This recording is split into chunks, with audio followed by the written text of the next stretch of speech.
اللہ کے نام سے شروع جو بہت مہربان اور نہایت رحم کرنے والا ہے۔ حضرت شفیق بخی رحمۃ اللہ علیہ کی توبہ۔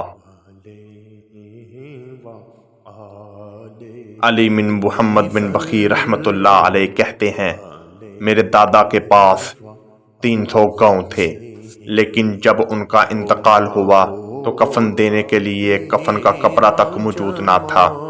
انہوں نے اپنا سارا مال اپنے سامنے ہی صدقہ کر دیا تھا۔ ایک مرتبہ ترکی تجارت کی غرض سے چلے گئے۔ اس وقت وہ نوجوان تھے۔ جہاں تجارت کرنے گئے اس قوم کا نام ملاحہ تھا۔ وہ بتوں کو پوجتے تھے۔ میرے دادا ان کے گھر عبادت خانے میں داخل ہوئے تو دیکھا ان کا عالم، سر اور داڑھی کے بال مورے ہوئے، سرگوانی رنگ کے کپڑے پہنے ہوئے۔ اسے حضرت شفیق نے کہا، جو کچھ تو کر رہا ہے سب باطل ہے۔ ان سب کا تیرا اور ساری مخلوق کا ایک مالک اللہ ہے۔ اس کے جیسا کوئی نہیں ہے۔ دنیا و آخرت اس کے لیے ہے۔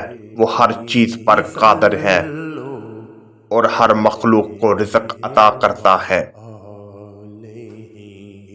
تو بت گدے کے خادم نے انہیں کہا کہ تیرا اپنا فعل تیرے قول کے مطابق نہیں ہے۔ حضرت شفیق نے کہا، وہ کیسے؟ اس نے کہا، تیرا خیال ہے تیرا ایک خالق ہے جو ہر چیز پر قادر ہے، حالانکہ تو خود مشقت برداشت کر کے روزی کمانے کے لیے آیا ہے۔ اگر یہی بات ہوتی جو تو نے کی ہے، تیرا مالک تجھے وہاں بھی رزق دے سکتا ہے تو تو اتنی مشقت سے بچ جاتا۔ حضرت شفیق کہتے ہیں، اس ترکی کی یہ بات میری ذہانت کا سبب بن گئی، چنانچہ انہوں نے اپنا سارا مال صدقہ کر دیا اور علم حاصل کرنے لگے۔ توبہ کا دروازہ کھلا ہے۔ یا الہی، ان نیک پاک لوگوں کا صدقہ ہماری بخشش و مغفرت فرما۔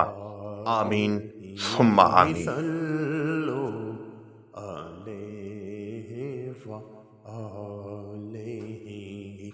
جو نہ ہوتا تیرا جمال ہی تو جہاں تھا خواب و خیال ہی۔